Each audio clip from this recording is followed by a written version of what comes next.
Welcome to Straight Talk with Sandra. Are you trying to master the game of life without success? There are secrets and strategies to living your best life. We'll share some of them with you on today's show. Take advantage of this series to become an expert at relationships. All relationships. It's time to live the life that you deserve to live. Now, here's your host, Sandra. Welcome to Straight Talk with Sandra, a show about living your best life. Before we get started, I'm always reminded of the beginning of that famous book, Tale of Two Cities, where they say it was the best of times, it was the worst of times. Our topic today is going to be on emotions, and they're so relevant to me today in particular because many of you listening might be going through a great day, and some of you may be going through a tragic day. And that's what this idea of it was the best of times, it was the worst of times. And I'd like to dedicate this show today to Kevin and his family, a family that's gone through an enormous tragedy today. So our thoughts are with them. And we're going to navigate a little bit through the topic of emotions, which is irrelevant if you're going through loss or difficulties and everything in life. I mean, I remember reading many years ago that the spiritual people say there's an equal amount of pain for all people. And a lot of people have a very hard time with that concept because they say, well, that's not true because I've lost this in my life and I lost that and my neighbors had a really good life. And I can't swear it's true, but it seems to me as an older person now that sooner or later we all face pain in our life. So the question is not if you can avoid pain. The question is, how do you deal with pain? And I think this is going to be a great segue to our show today because I asked Melissa Hindley to come back on the show. She's a very popular guest. She is a registered clinical counselor, top therapist at the Montreal Center for Anxiety and Depression. People just love her. She's like the real deal, straight to the point and loving at the same time. Her clinical experience includes working with individuals from many diverse backgrounds, and she does a lot of work with emotions and mindfulness and stress and help people have some self-understanding. So first of all, welcome back to the show, Melissa. Thank you. I'm really happy to be here again. Thank you. I'm really happy to have you too. We got into this topic when you were here last because we decided to do a show on repressed emotions and I want to bring it back to our dedication to Kevin a little bit today, is the original thought was that I find people don't talk enough about the role of repressed emotions in anxiety and depression treatment. Okay, because one thing that coming back to how I started the show is your emotions can be very difficult to deal with, but if you deal with them, they tell you what to do, they tell you where to go, and you get a release. But what happens when you don't deal with them? Yeah, and that's what I really am glad that we're talking about this topic today, because a lot of people repress some of these emotions, and it actually prolongs our pain. Like in the moment, it might feel better to kind of shove this to the side for a second, or we'll talk about too, like how are some ways that we try to avoid these emotions. But in the short term, it might help you feel better in the moment, but it actually does prolong our pain. So I find... Okay, that's very interesting, Melissa. What do you mean it prolongs our pain? So with a lot of my clients, I find that, we'll get into anxiety and depression. And so because we're not dealing with the root of the core emotions, which we'll talk about, because those are the roots of the problem, that I find that because we're not dealing with it, then we start to, it starts to drag on. It starts to become longer, our pain, because we're not dealing with it. So, and then something else will happen, and then it's like we're constantly faced with the same emotions that stir up again. So it's like we shove them down for a little bit, but then they'll like resurface itself up, and then we try to do our best because we're human. To push them down. Yeah, or to numb them. To numb them, yeah. Push them down or numb them with alcohol, TV, working too much. There's so many different things you can do. Yes. Yeah. So many. But they'll come and get you, and that is really true because I don't suffer from anxiety or depression. But when I'm not dealing with something, like all of a sudden, like I'll get like a weird feeling in my stomach. And so I always tell people with anxiety and depression that they're the lucky ones. Their body is talking to them. Yeah. I mean, what about all the people who don't get a symptom and instead their bodies are going into disease and they're only going to find out, when they get a diagnosis. I consider getting a symptom a good sign. It's telling me something's wrong. Yeah. And that's what I always try to teach my clients is that emotions are just signals. They're just your body's way of signaling like, hey, something's going on. But the thing is that we might have been taught to ignore our emotions, and people might, on top of that, dismiss our own emotions. Okay, so that brings up a lot of things, so I want to segue with that. So 50 years ago, and you're a young lady, so I don't know if you even know this, but the American Psychological Association used to consider showing emotions a sign of weakness. Did you know that? Yes, I did. Okay. But I didn't know it was the American Psychological Association. In psychology, I'm not proud to say this, we used to consider emotions a sign of weakness. Too much emotionality, not a good thing. Okay. Now, there is still such a thing as being too emotional, like histrionic personality. That's a problem. But what we now know in psychology is that emotions are signs of strength. Yeah. The more you're in touch with your emotions, as long as you know what to do with them, the stronger psychologically you are. Do you agree? I 100%. And I think that a lot of us received messages either to ignore our emotions or to stop crying or to don't get angry, right? And why did we receive those messages, in your opinion? I think that a lot of parents, these emotions have been kind of categorized as negative. And so when we receive messages, a lot of parents don't know what to do in terms of, and it triggers maybe their own anxiety. Yes. So it's trying to, I think that's well said. Like trying to put the cover over a boiling pot, just trying to minimize it. Yeah. And also a lot of people connect the emotion with the behavior. So for example, if I feel angry, therefore I must hit something. And we really have to tease apart the two, that anger is just an emotion. Now what we do with it is a different story. And so in your opinion, what do you think, why do you think we receive these messages? Well, I think you said it very well. And unfortunately, and I know this is a little hard to hear, but unfortunately, when parents, and I'm a parent, so this could come and bite me in the face, but when parents tell their kids not to feel things or dismiss them, they're doing that selfishly. They're not doing it for their kids' sake. I think it's, like you said, either brings up anxiety in them, or it's, I don't want to deal with it. I just don't want to deal with it. And I think that when I grew up, European parents, I think that the idea was, this is going to rock the boat. Yeah. So keep quiet about it. And it took me a lot of years, Melissa, to find out what I'm feeling. And so now we have to unlearn all these things, all these indirect messages that we've been taught. Yeah. Right. And that's sometimes very challenging and scary to do is how do I've been taught that my anger is not okay. So how do I now be able to express that anger? And to unlearn all those messages. That's a big one for women, because women are often taught that we're socialized that anger is not an acceptable emotion, and that's why we see women suffering with anxiety and depression much higher rate than we see men. I mean, men have their own struggles. Yeah. But we have to start to understand that when we come out of our mother's stomachs, we are screaming. Anger is absolutely an adaptive emotion. We absolutely need it. Yeah. So we have to regain it. But you brought up a point about tweezing things apart. So I'm allowed to be angry, but I'm not allowed to punch you in the face. Yeah. So there's emotions are okay.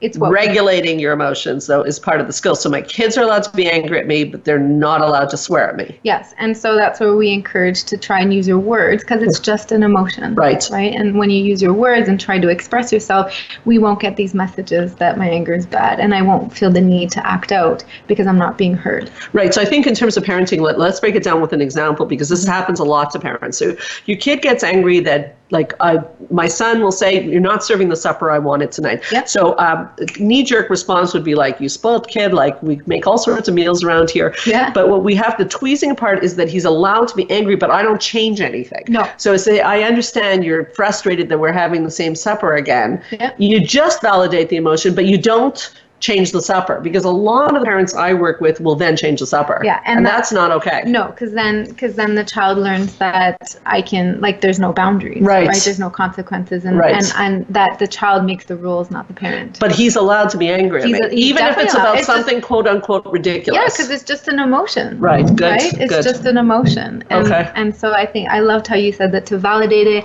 and then to be able to say, okay, well, this is how it is. This is how it is, But with a loving, I can't help you with this. I often say to my kids, I'm sorry, I can understand you're angry, but there's nothing I can do about this. This is what we have for supper, or you cannot eat supper. And then they have a choice. Of course. And choice is always a good thing. It's empowering. Yeah. Okay. So we're going to come back. We're going to take a commercial break, but we've definitely started the topic on why repressing emotions are so dangerous. And let's just make sure that's clear, is that they're going to come and get you. Yeah. That's what you're saying. They're going to come get you. Yeah. Sooner or later. Sooner or later, we can try to again, what we talked about is to escape. So we might blame other people. We might shut down. We might use alcohol or drugs. We might escape through video games or electronics. And so we can escape, but eventually, I promise you, they will come and get you. So you can run, but you can't hide. Yes. We'll be right back with Straight Talk with Sandra Reish.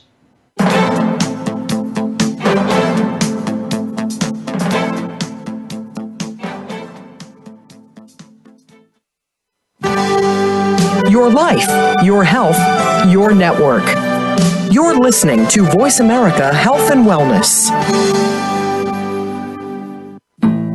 Spa Munari is a full-service wellness day spa located at the heart of West Island, Quebec. Submerge yourself in beauty with one of our many treatments, specially catered to your needs. We offer facials, manicures, pedicures, hair removal, massages, body treatments, and so much more. Enjoy our ultimate relaxation experience with our spa packages. We offer a men's menu as well. Call us today to book your next appointment at 514-695-5040 or visit us on the web at spamunari.com. That's 514-695-5040 or spamunari.com. Join the therapist who is affectionately known as the Couple Whisperer, Sandra Reish, on her famous couple retreats and change your life forever. Sandra offers couple retreats in beautiful locations several times a year that can radically change your love life. Couples describe her retreats as life-changing. Regain that loving feeling, bring your intimacy to a new level, and rediscover excitement and joy.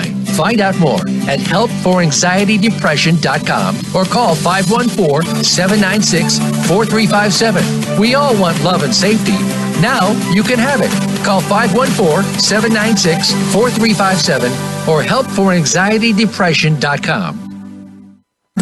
Change your life forever with the latest cutting-edge products for home study treatment for anxiety, featuring the clinical director of the Montreal Center for Anxiety and Depression and host of Straight Talk, Sandra Reish. Sandra is joined by top therapist Georgia Dow in this revolutionary anxiety videos therapy series. Thousands of people have benefited from this scientifically proven treatment approach. Isn't it time you chose yourself? Visit anxiety-videos.com right now. That's anxiety-videos.com and change your life forever. A fresh look at today's health. Voice America Health and Wellness.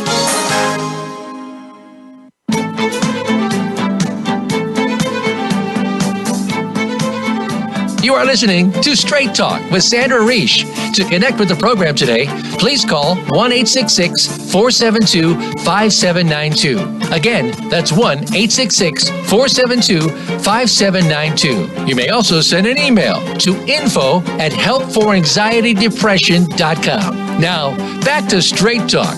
Here's Sandra Reish. So we're back. Lots to say. Even on the break, Melissa and I were having a great talk. So I forgot to say in segment one, if you want to join the conversation, I know many of you, I see the statistics of where you're listening from all across the world. You can certainly call in. Don't be shy. We'd love to hear from you. 1-866-472-5792. Feel free to call in with any questions or comments or just to say hi. Now, there's a number of big things that just came up on the break, and I want to go through them. So we were talking about how you can run, but you can't hide. So I want to give a personal example of that. I've always been a fairly sensitive, emotional type. And when I was a kid and a teenager, I used to see people and even family members who, no matter what happened, they never cracked. And I used to really be envious of them because I would think, oh my God, I'm crying every night and I'm curled up in fetal position and they're fine. What? God, why did you do this to me? And I've had clients say to me that they'd like to be like that they're jealous of people like that. But here's the deal. I remember one person in particular who never cracked, no matter what happened. And one day something happened to her. It was just like, what do they say? The cherry on the cherry on the cake or cherry on top. And all of a sudden I saw her face crack literally, and she ended up having a breakdown. And that kind of fits with what you're saying, is that, and ties into your triangle of conflict and your defenses. So maybe you can talk a little bit about that, is that there are defenses that a lot of people don't express emotions, but they don't ultimately work forever, right? Yeah. That's what happened to this person, yeah, right? Okay. Yeah. And I think your example ties in really well with this triangle. So we call this the triangle of conflict. So if you can picture a triangle and the three sides. So on one side, we have our core emotions. Now, do you know any of the core emotions? What would you, in your experience? I would imagine they're sadness, anger, fear. Yeah. I know disgust is one of them. Yeah. Joy. Yeah. And excitement. Yeah. Oh, wow. Did I miss any? I think that, well, I mean, there's lots of different theories around those this, are the key ones. These are the key These ones. are the ones we learn in school. Yeah. That's why I got it. These are the key ones. And so these are just our core emotions, and we're born with them. We need them, right? They're just emotions. We need them, right? Now, if we go to now some of these are very hard to handle, right? Which one would be, typically, do you see in your clients that are more? You know what? I think we did miss one that clients always avoid, which is shame. Yes, shame. That's a big one. We forgot shame. Shame and guilt. Yes. Oh yeah. Yes, that's a big one. Oh my God! No one. That's a universal emotion that nobody wants to feel shame. Mm-hmm, mm-hmm. Yeah. It's very difficult to feel that. Yeah. So out of these, so shame. In my experience, anger. I find a lot of my clients have difficulty expressing anger because they associate, again, what we talked about in the first segment with the behavior. Indeed. And again, the anger is just the emotion. Yes. So anger, sadness, fear, and shame, I find with the anxiety, the fear, that these are the toughest emotions that people usually have a hard time dealing with. And so naturally, like, we're hardwired to want to avoid things that bring us pain. Of course. Right? We move away from pain. We move towards pleasure. Pleasures. So therefore, along this triangle, we're always going to move. So we have our core emotions. Now, there's things that we do, in the example, like you said, there's things that we do that help us to try and avoid these emotions. Now, it can turn either into anxiety. That's how anxiety and anger or sadness or fear are related, because instead of feeling angry, we turn that, like, not us, but there's a mechanism inside of us that turns that into anxiety. And now we start to worry about it. Okay, tell me more about this mechanism.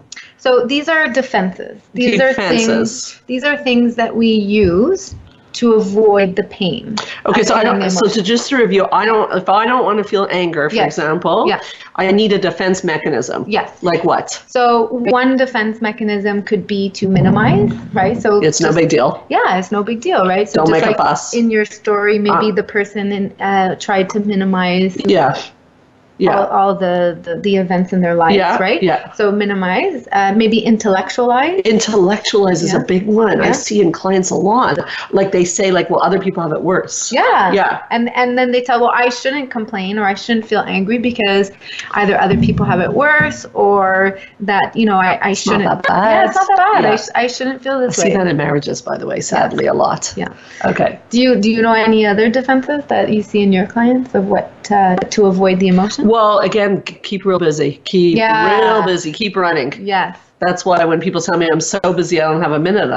And even when I've said it, you got to be curious. Why is someone setting up a life that's so busy? Do you notice that could be a way to avoid emotions? Absolutely. Yeah. Oh my God, I used it myself many times. Yeah. Also denial. I don't have a problem. Yeah.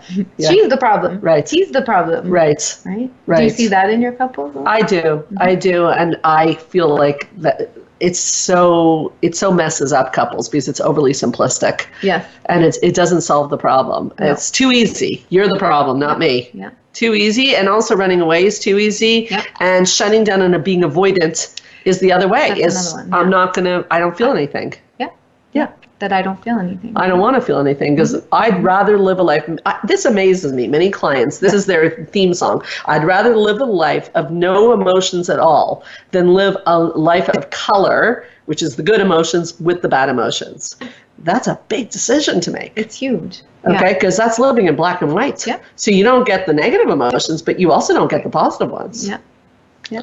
There's no way around that, by the way, eh? No.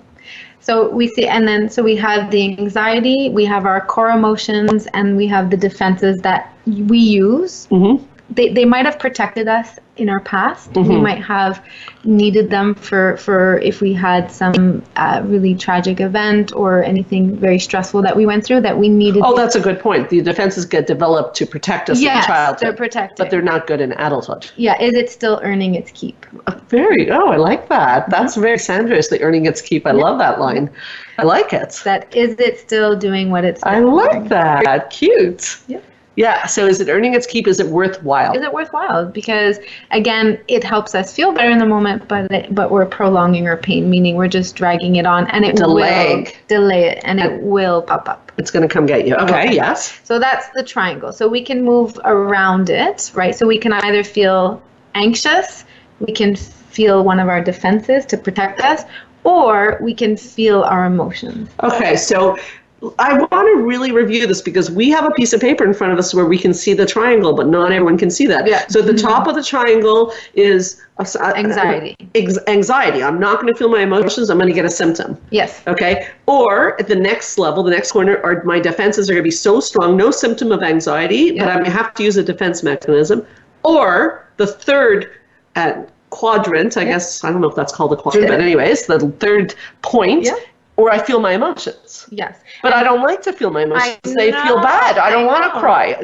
And we can continue doing that. We've been doing that for so long, and we have a choice. We can continue, just like the example you gave, we can continue to avoid them, but one little thing can set off this whole big explosion. Well, that's right. And so therefore, it is painful to go through those emotions. But once we learn how to, which we'll talk about at the end, how to feel our emotions and how do we get through this. I can't wait. But we learn not to avoid them so that we can feel better and we don't have to get worse.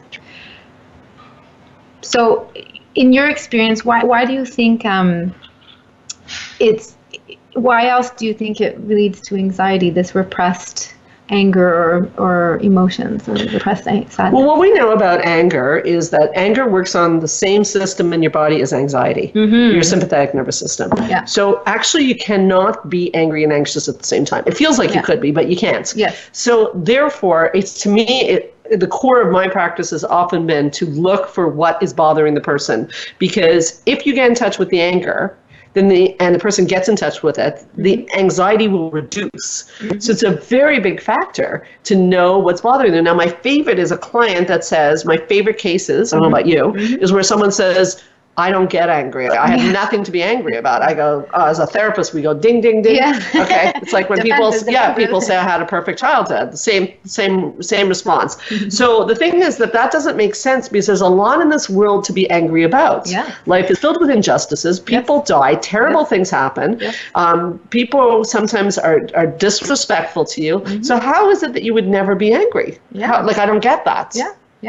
And they've been socialized not to be angry. Yes, they've been taught and they've been learned how to ignore their anger. Okay. But what you know from what you just said, that anger and anxiety works on the same system, is that if we're not going to feel angry, then if it's on the same system, what are we going to feel instead? Anxiety. And so I had a supervisor that told me this, that when we talked about anxiety and depression, but he looked at it like anxiety and depression are acts of love. And when he first said that, I was really confused because I also suffer from anxiety. And I said, how is this an act of love? Yeah. Right? How is it? Well, if we're feeling anger, and like we talked about, if we're not expressing the anger towards whoever it is that we're angry about, we're protecting them. Yeah. Right? We're protecting them. And therefore, I'm going to sacrifice myself, right, with my anxiety and my depression. I'm going to sacrifice myself in order to protect the person I love because I don't want to I have mixed feelings towards them. I don't want to be angry at them, and I also love them. So I'm going to sacrifice myself and be anxious instead. Okay, that's absolutely brilliant. But we have to add in what your supervisor said. It's just so brilliant. We have to add in this dysfunctional love. Yes. Because it's not loving, because it's an act of love because you're the sacrificial lamb. Yeah. It's almost a bit of martyrdom. It is. You're going to sacrifice yourself so that the other person doesn't have any discomfort, and you're going to get all the discomfort. So eventually you're going to become quite bitter. Yep, and I'm going to feel really sick. Yeah, and resentful, and then that's when we talked about the snowballing is just going to add up. I love that. That is really well said. Yeah. And so once we learn how to be able to accept the love that we have for the person that we're protecting and the anger, and once we express that, and we don't necessarily need to tell the person, but I can use that to be more assertive, for example. Okay. Right? And so if I'm able to hold space for those two emotions, I no longer need to sacrifice myself. I don't need to be anxious anymore. Okay, well, so what would you say though? Because I've heard people say that I can't feel love for someone when I'm angry at them. Mm-hmm. See, I agree with you. I feel like in my own marriage, we used to have this discussion often, that I can feel angry at my husband and I can still feel love towards him. But he used to struggle with that. He used to say, well, I can't access my love right now. Yeah. I'm angry at you. Yeah. So what is your opinion on that? I think that when the anger becomes overpowering and it's hard to regulate it, it kind of takes it takes the forefront of everything. And we always have mixed feelings towards a lot of things in life. There's always mixed feelings. Mm-hmm. And so once we're able to identify the anger and try to regulate it to help bring it to a more manageable level and help, then we can feel the love again.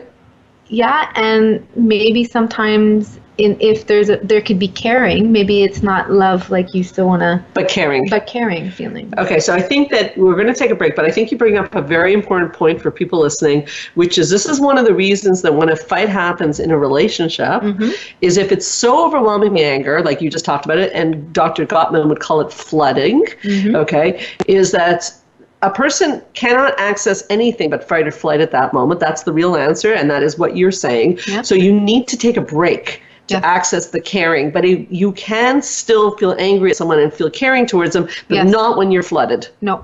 Okay. Very good. Very brilliant. Thank you, Melissa. We will be right back with Straight Talk with Sandra Reich.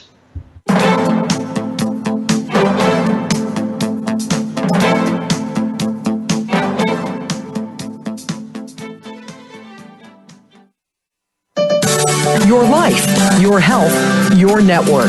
You're listening to Voice America Health and Wellness. Spa Munari is a full-service wellness day spa located at the heart of West Island, Quebec. Submerge yourself in beauty with one of our many treatments, specially catered to your needs. We offer facials, manicures, pedicures, hair removal, massages, body treatments, and so much more. Enjoy our ultimate relaxation experience with our spa packages. We offer a men's menu as well. Call us today to book your next appointment at 514-695-5040 or visit us on the web at spamunari.com. That's 514-695-5040 or spamunari.com. Join the therapist who is affectionately known as the Couple Whisperer, Sandra Reich, on her famous couple retreats and change your life forever. Sandra offers couple retreats in beautiful locations several times a year that can radically change your love life. Couples describe her retreats as life-changing. Regain that loving feeling, bring your intimacy to a new level, and rediscover excitement and joy. Find out more at helpforanxietydepression.com or call 514-796-4357. We all want love and safety. Now you can have it. Call 514-796-4357 or helpforanxietydepression.com. Change your life forever with the latest cutting-edge products for home study treatment for anxiety, featuring the clinical director of the Montreal Center for Anxiety and Depression and host of Straight Talk, Sandra Reich. Sandra is joined by top therapist Georgia Dow in this revolutionary anxiety videos therapy series. Thousands of people have benefited from this scientifically proven treatment approach. Isn't it time you chose yourself? Visit anxiety-videos.com right now. That's anxiety-videos.com and change your life forever. A fresh look at today's health. Voice America Health and Wellness.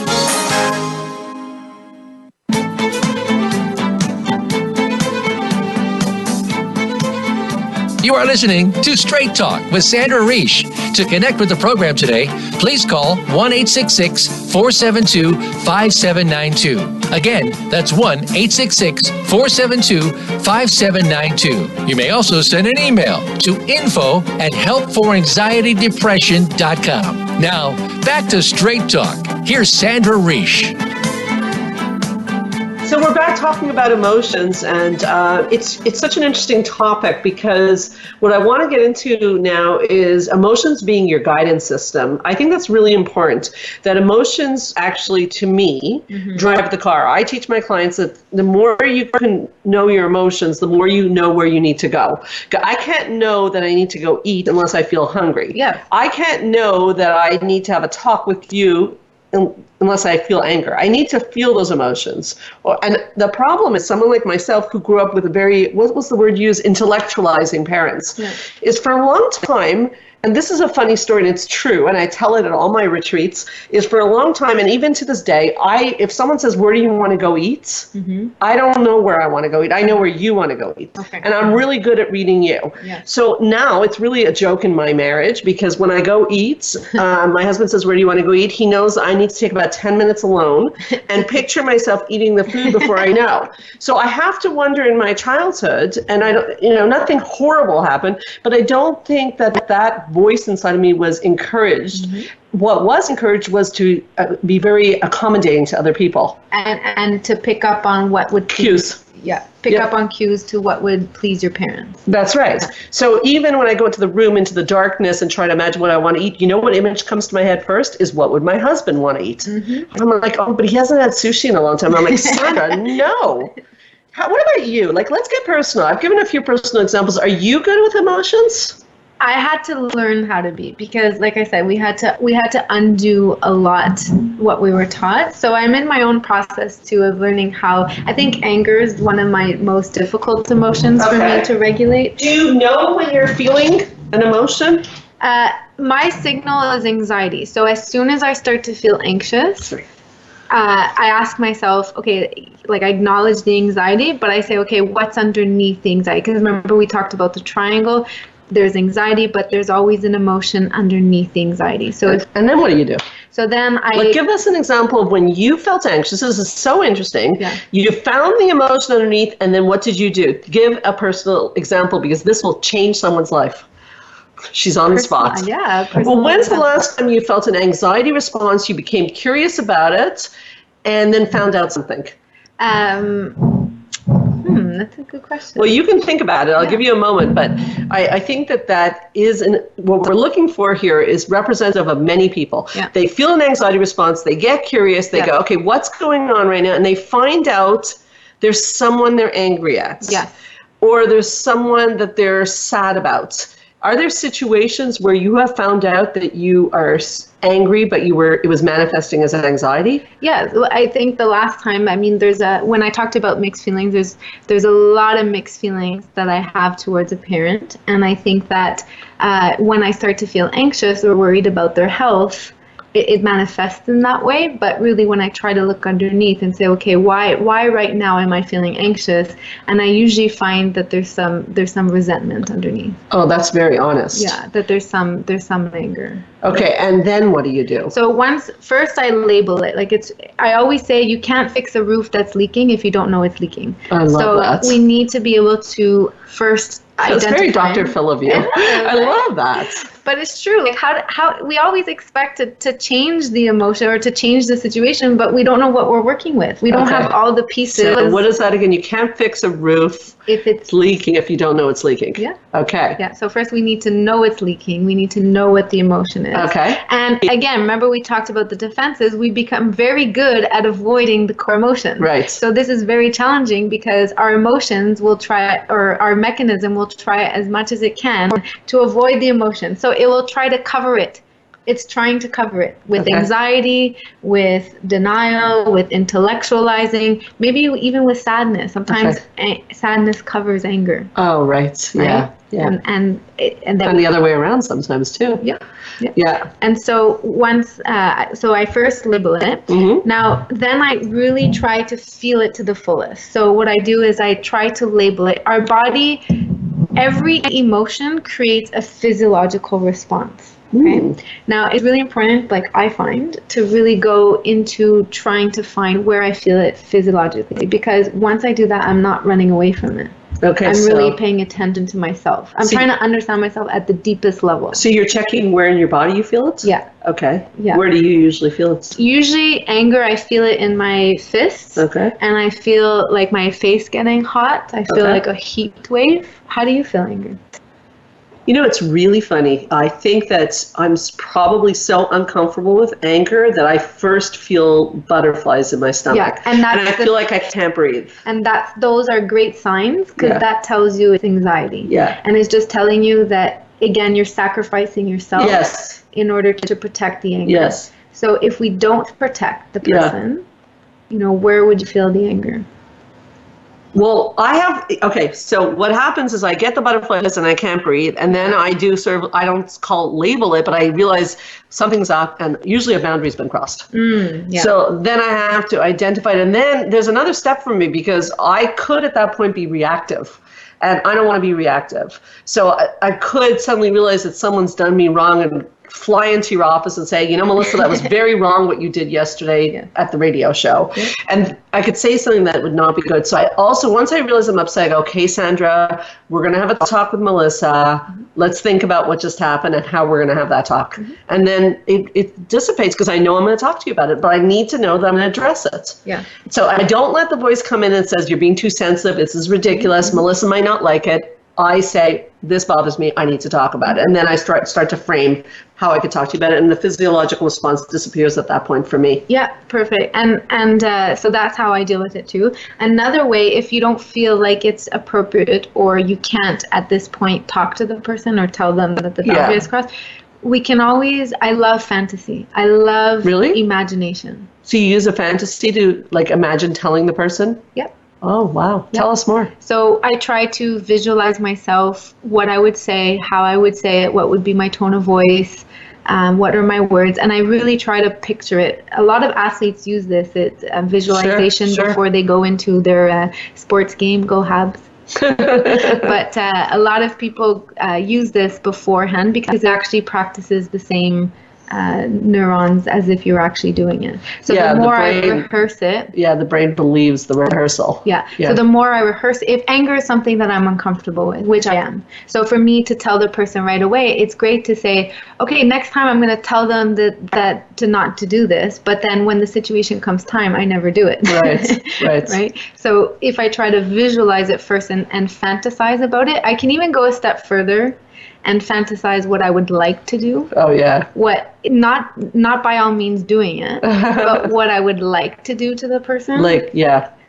Like a crazy fantasy. Like a crazy fantasy. Just get crazy, because the anger, if you're the one, it needs a release. If you're the one that your anxiety turns back onto yourself and you get angry at yourself, or it turns into anxiety and depression, it needs to go outwards, and you can do that in a fantasy. Because you can do it in a fantasy, you don't have to hurt yourself by putting it back onto you, and you don't hurt the other person. Yeah, I like that. Right? I like that a lot. Great.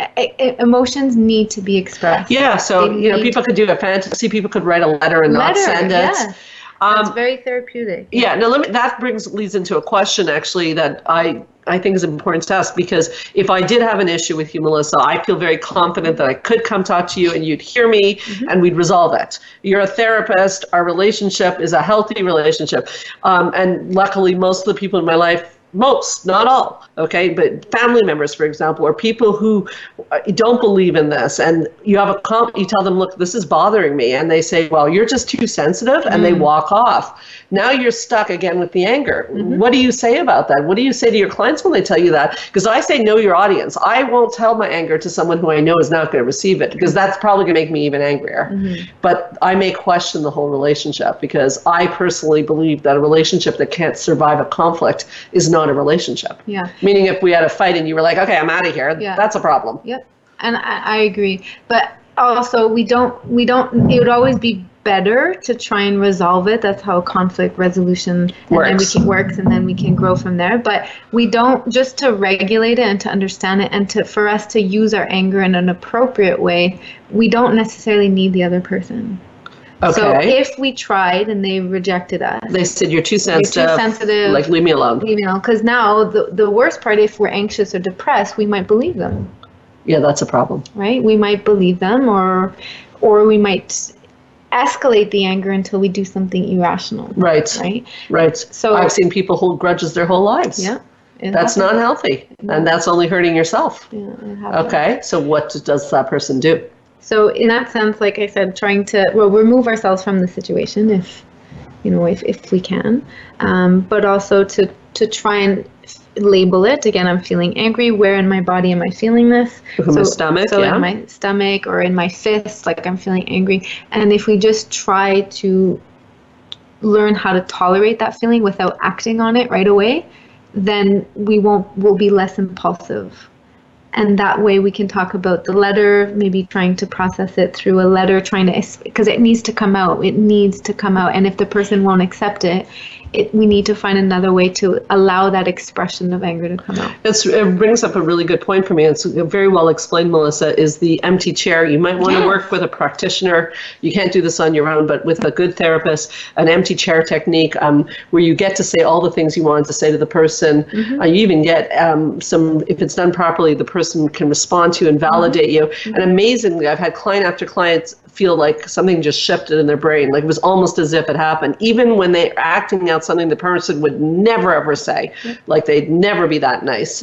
But you have to work with a therapist for that. I think you really need a professional. Do you agree? Oh, yeah. Yeah.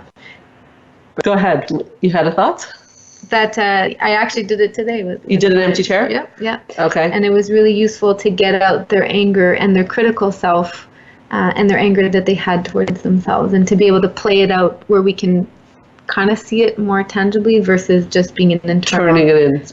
Yeah. That's great. That's absolutely great. Okay, we're going to take a break, and we'll come back with our remaining segment to really bring it home to you, how to get your emotions to work for you, and what exercises can you do now to start to become more aware of your inner emotional world, which, by the way, will help your relationships. It will help your longevity. It will help you look younger. It's all good. We'll be right back with Straight Talk with Sandra Reish.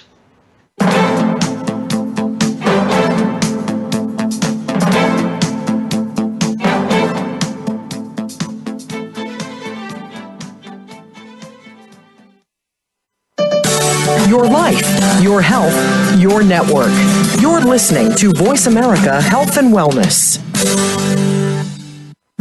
Change your life forever with the latest cutting-edge products for home study treatment for anxiety, featuring the clinical director of the Montreal Center for Anxiety and Depression and host of Straight Talk, Sandra Reish. Sandra is joined by top therapist Georgia Dow in this revolutionary anxiety videos therapy series. Thousands of people have benefited from this scientifically proven treatment approach. Isn't it time you chose yourself? Visit anxiety-videos.com right now.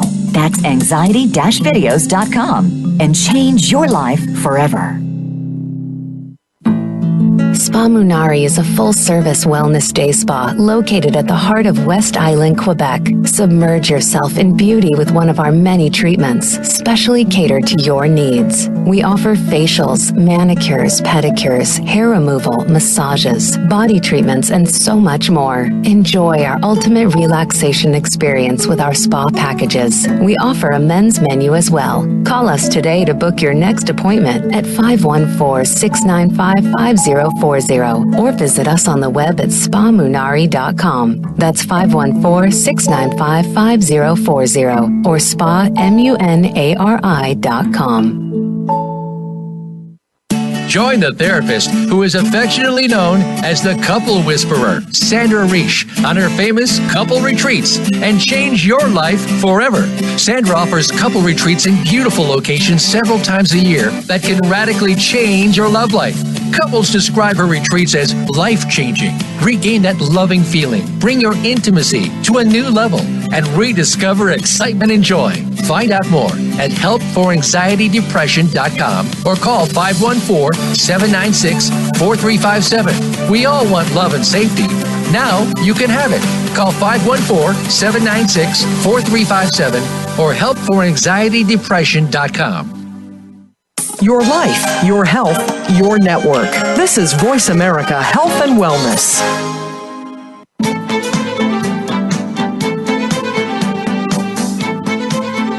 You are listening to Straight Talk with Sandra Reish. To connect with the program today, please call 1-866-472-5792. Again, that's 1-866-472-5792. You may also send an email to info@helpforanxietydepression.com. Now, back to Straight Talk. Here's Sandra Reish. So we are back. People always ask me how to get in touch with us when they don't listen to the show live. So you can call us anytime at 514-777-4530. The website is helpforanxietydepression.com. And I've got 2 retreats coming up. I'll just mention them. I've got a couple retreat where a lot of the work on conflict and intimacy is going to come up. That's on May 29th. And it's in the mountains just outside of Montreal, a gorgeous area. And I've got a women's retreat. We're just about sold out, but you can still call us if you have interest in that. We are leaving on April 28th, and we are actually going to be talking about emotions. We're going to talk about guilt, and we're going to talk about empathy and trust and all sorts of these big topics, all in a beautiful spa. Now, when I talk there, again, talking about emotions is so important. So, I want to turn it over to you, Melissa. You look like you're about to say something. Yeah, because on the break, I think we were talking about some good techniques. But how can we learn how to feel our emotions?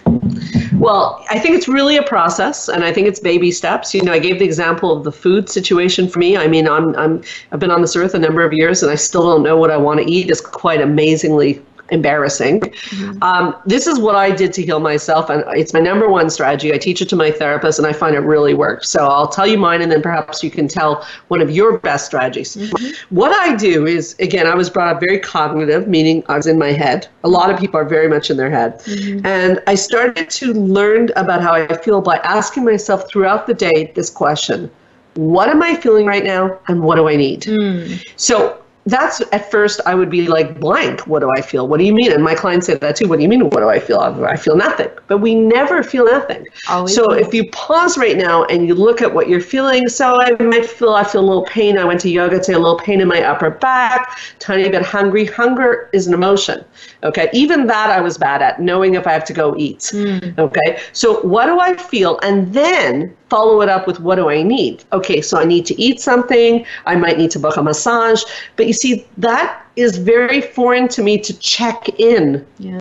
So what do I feel? What do I need? Check in throughout the day, and eventually you become much better at knowing what you feel. I'm much better now at knowing what I feel. Yeah. Does that make sense to you? Yeah, I like that technique, and I love that phrase that you say. What am I feeling? What do I need? Yeah. Because there's always, with a feeling, a need, right? And so how can we give ourselves that gift of giving ourselves what we need? Yeah, and not relying on other people. It's so easy for me to ignore it. Yes, and just go, like a rat in the rat race. Yeah. What is your best strategy, or what do you think people need to do to learn to feel their emotions? I think for me personally, I think what helped me get in touch with my emotions was, again, as I talked about, first label it, but I find myself often questioning my emotions.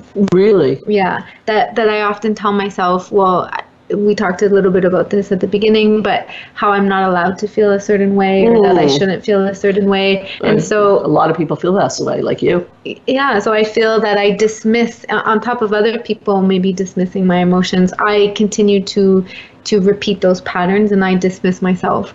So I think for me, trying to learn how to acknowledge it, but also give myself permission. I think that's beautiful. I think that to me was the most empowering moment, was that just to give myself that permission that it's okay to feel this way. And once I gave myself that permission, my critical thoughts stopped, or they lessened very much so, because those critical thoughts would stop me from looking at my emotion, which means that I wouldn't do anything about it. I wouldn't tell the person, or I would just go on with my day, but then I would feel again very anxious. Right. So once I allowed myself to say it's okay, I'm okay to feel this emotion, that it's justified, And even if it's not, it's okay to feel it. Now, what we do with it is a different story. So really, I think what helped me was to tease out, just because I'm angry, it doesn't mean I need to hate the person. It doesn't mean I need to be so angry that I never talk to them again. Right. I can just feel angry and just honor those feelings. And I think honoring that really helped me to be able to feel them. That's beautiful, and that's huge. So because emotions are always valid. They really are. We know this in psychology. They're always valid. So you're saying they're just emotions. So when you feel something, now you don't say you shouldn't feel this way. You say, it's okay that I feel this way. So you self-soothe. I self-soothe. You self-soothe. I liked how you said that. I didn't label it that way. Yeah. But you tell yourself it's okay to feel this way. It's okay. Yeah. So it allows you to sit with it also a little bit. It sits with it, and then it helps me to think rationally what I want to do about it. Right? I don't get too emotional, because when I get hard on myself, my anxiety just skyrockets. Right. And then now it's like I do it yourself lobotomy, and I can't think about what to do, right? And so in those moments, it helps me to self-soothe. It helps me to recognize it's okay to feel this way, and then I can think rationally, okay, what do I need? What do I need to do about it? Okay, so, we're coming to the end of the show, and, I know that it wasn't the easiest day for you. I know a little bit about you. And what do you think you're going to need this evening? I'm curious what you think you're going to need, because other people go through very difficult days and loss and grief. And there's a phenomena called complicated grief, because people don't go take care of their grief.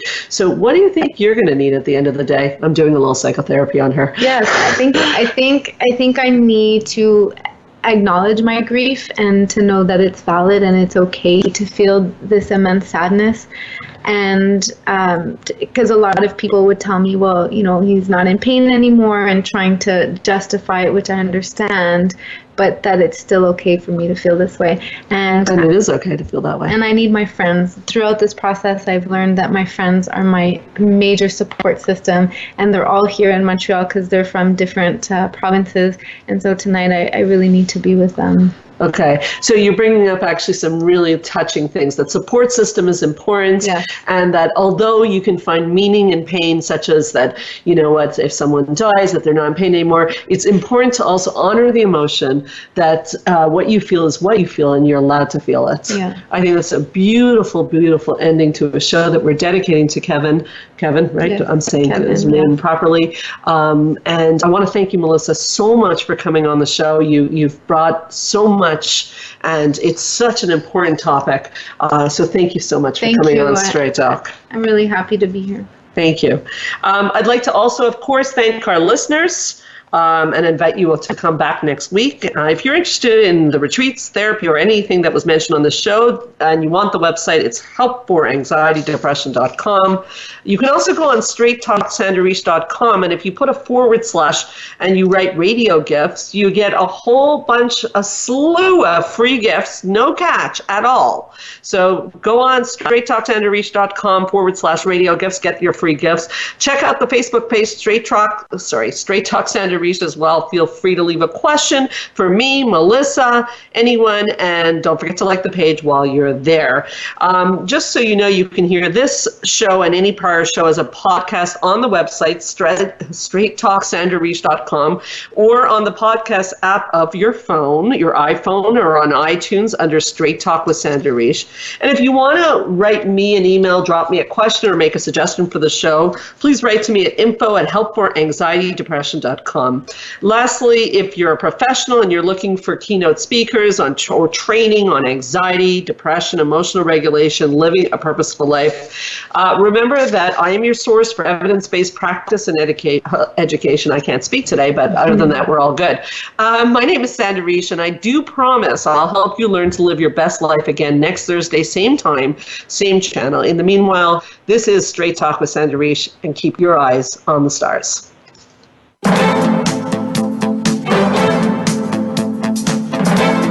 Thank you for listening to Straight Talk with Sandra Reach. We hope you've enjoyed today's show, and we'll tune in again next Thursday at 3 p.m. Pacific Time, 6 p.m. Eastern Time on the Voice America Health and Wellness Channel. Now, go live your best life.